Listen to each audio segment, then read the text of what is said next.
Bonjour à tous, très heureuse de vous retrouver pour vous parler de mes dernières réceptions livresques. Mais avant tout, je tenais à souhaiter la bienvenue aux nouveaux arrivants, ça me fait extrêmement plaisir de vous compter parmi nous. Et à ceux qui ne sont pas encore abonnés, n'hésitez pas à nous rejoindre, ça m'encourage énormément à poursuivre tout mon travail et à vous proposer de nouvelles vidéos. Et on commence par Sauvage de Julia Kerninon. C'est publié chez l'Iconoclaste et j'ai trouvé la couverture absolument sublime. Donc ça m'a tout de suite attirée et j'en profite également pour les remercier pour le sachet de thé, c'est vraiment adorable, c'est le genre de petite attention qui me fait extrêmement plaisir. Donc dans Sauvage, on va retrouver Ottavia, on est à Rome, et Ottavia n'a qu'une idée en tête, c'est ouvrir son propre restaurant.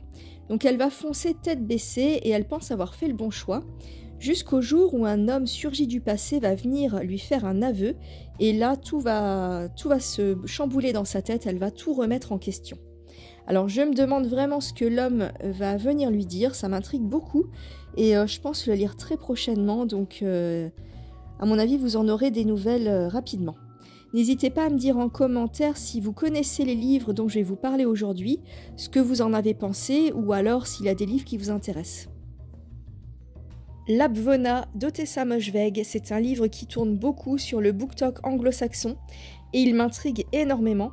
Alors je trouve que la couverture est très originale et ça me donne envie de me plonger dedans tout de suite. C'est chez Fayard. Alors de cette autrice, j'avais déjà lu Mon année de repos et de détente et j'étais à l'époque très mitigée. J'en avais fait une chronique sur YouTube d'ailleurs qui avait été très sévère. J'avais pas été très sympathique avec l'autrice. Et j'ai envie de lui redonner une chance, j'ai envie de retenter avec cette autrice parce que je me dis qu'elle avait quand même un truc et j'espère ne pas être déçue avec celui-ci. En sachant que j'ai lu pas mal de commentaires sur Babelio ou encore sur Goodreads et c'est très mitigé. Il y a ceux qui l'adorent et ceux qui le détestent, donc on verra dans quel bord je vais me situer. Et je vous en parlerai là encore très prochainement parce que j'ai vraiment hâte de le lire. C'est un livre qui m'intrigue beaucoup. Alors de quoi ça parle? Alors l'Abvona, c'est le nom d'un village médiéval qui est peuplé de gens tous plus étranges les uns que les autres, où la violence fait loi. Otessa Moshfegh va explorer ce qu'il y a de plus vilain dans l'humanité et elle va mettre en lumière tous les vices dont nous sommes porteurs. Donc ça a l'air d'être un roman psychologique et c'est ce que j'adore, donc ça m'intrigue beaucoup. N'hésitez pas à me dire en commentaire si vous aussi vous avez envie de le lire ou alors si vous l'avez déjà lu, n'hésitez pas à me dire ce que vous en avez pensé, ça m'intéresse énormément. Un autre livre qui me faisait de l'œil depuis un petit moment, c'est La Vorace de Chelsea J. Summers aux éditions Mazarine. Alors c'est un livre que j'ai découvert sur BookTok, il faudrait que je retrouve sa chaîne, c'est une femme qui en parle très bien et qui le classe parmi dans une catégorie ovni littéraire parce qu'elle a trouvé que ce livre était très original et elle le trouve vraiment exquis et que la plume de Chelsea Summers est vraiment délicieuse. Donc j'ai vraiment hâte de découvrir ce livre, il est très intriguant. Ça parle d'une femme qui est critique gastronomique, elle s'appelle Dorothy Daniels et elle vit à Manhattan. Et elle voue une véritable passion à la nourriture, elle est extrêmement gourmande et elle raffole des mets en tout genre. Et elle a vraiment un vice incroyable pour la nourriture.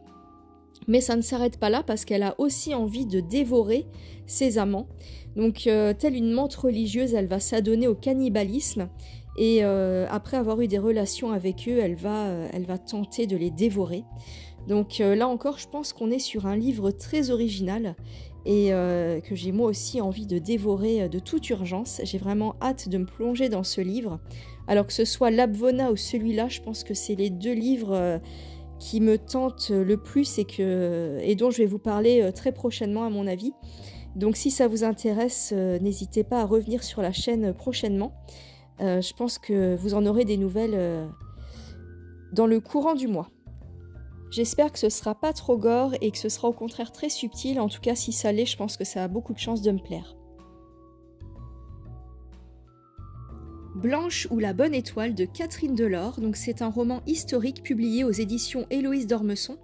L'autrice est passionnée d'histoire et c'est aussi une avocate franco-américaine qui vit entre Paris et Los Angeles. Alors dans ce roman, elle s'intéresse à l'attentat qui a eu lieu en 1800 et qui a tenté de mettre fin au jour de Napoléon Bonaparte. Donc on va y suivre un inspecteur qui va essayer de démasquer les coupables qui sont à l'origine de cet attentat. Alors il a échoué contre Napoléon, mais ils ont quand même détruit tout un quartier qui est situé au nord des Tuileries à Paris, et ça a fait de nombreuses victimes. Donc l'inspecteur va essayer de démasquer qui sont les personnes à l'origine de ce drame. Et en parallèle, il va entretenir une relation secrète avec Blanche, qui est une femme de la haute société, ce qui va compliquer son affaire. Si vous aimez les romans historiques et les polars, c'est un très bon compromis. Je pense que ce livre a de grandes chances de vous plaire. En tout cas, moi j'aime beaucoup les romans à la Jean Dayon. Je ne sais pas si vous connaissez cette série de bouquins. Je vous en avais présenté un il y a quelques mois. Et j'aime beaucoup apprendre sur l'histoire. Donc ça peut être un moyen assez ludique d'apprendre des choses historiques. J'ai reçu cette jolie pochette de la part des éditions Lithos, et dedans se cachent Les Grandes Courtisanes, Sexe et pouvoir dans l'histoire de Joël Chevet. Alors on va parler des cocottes ou encore des lionnes comme on les appelait autrefois. On va remonter jusqu'à l'Antiquité pour terminer au XXe siècle. Alors je vais vous en citer quelques-unes et peut-être que leur nom ne vous est pas inconnu. Il y a par exemple Madame Deschamps, Sophie Arnoux, la Païva, Lola Montes, la Dame aux Camélias, Nana, la Belle Otero ou encore Émilienne d'Alençon. Alors dans ce livre, Joël Chevet nous propose une galerie de portraits de ces femmes très sulfureuses qui ont parfois joué un rôle important dans l'histoire. Donc ça va être un moyen ludique, encore une fois, d'apprendre des choses historiques, et ça peut être passionnant.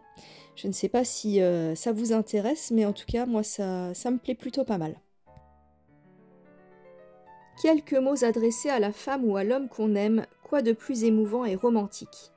Au fil de ce recueil, découvrez ce qu'il peut advenir des lettres d'amour, qu'elles soient entre les mains de leur destinataire, ou égarées, oubliées. Avec tendresse ou ironie, 10 écrivains racontent comment une simple feuille de papier peut changer une vie.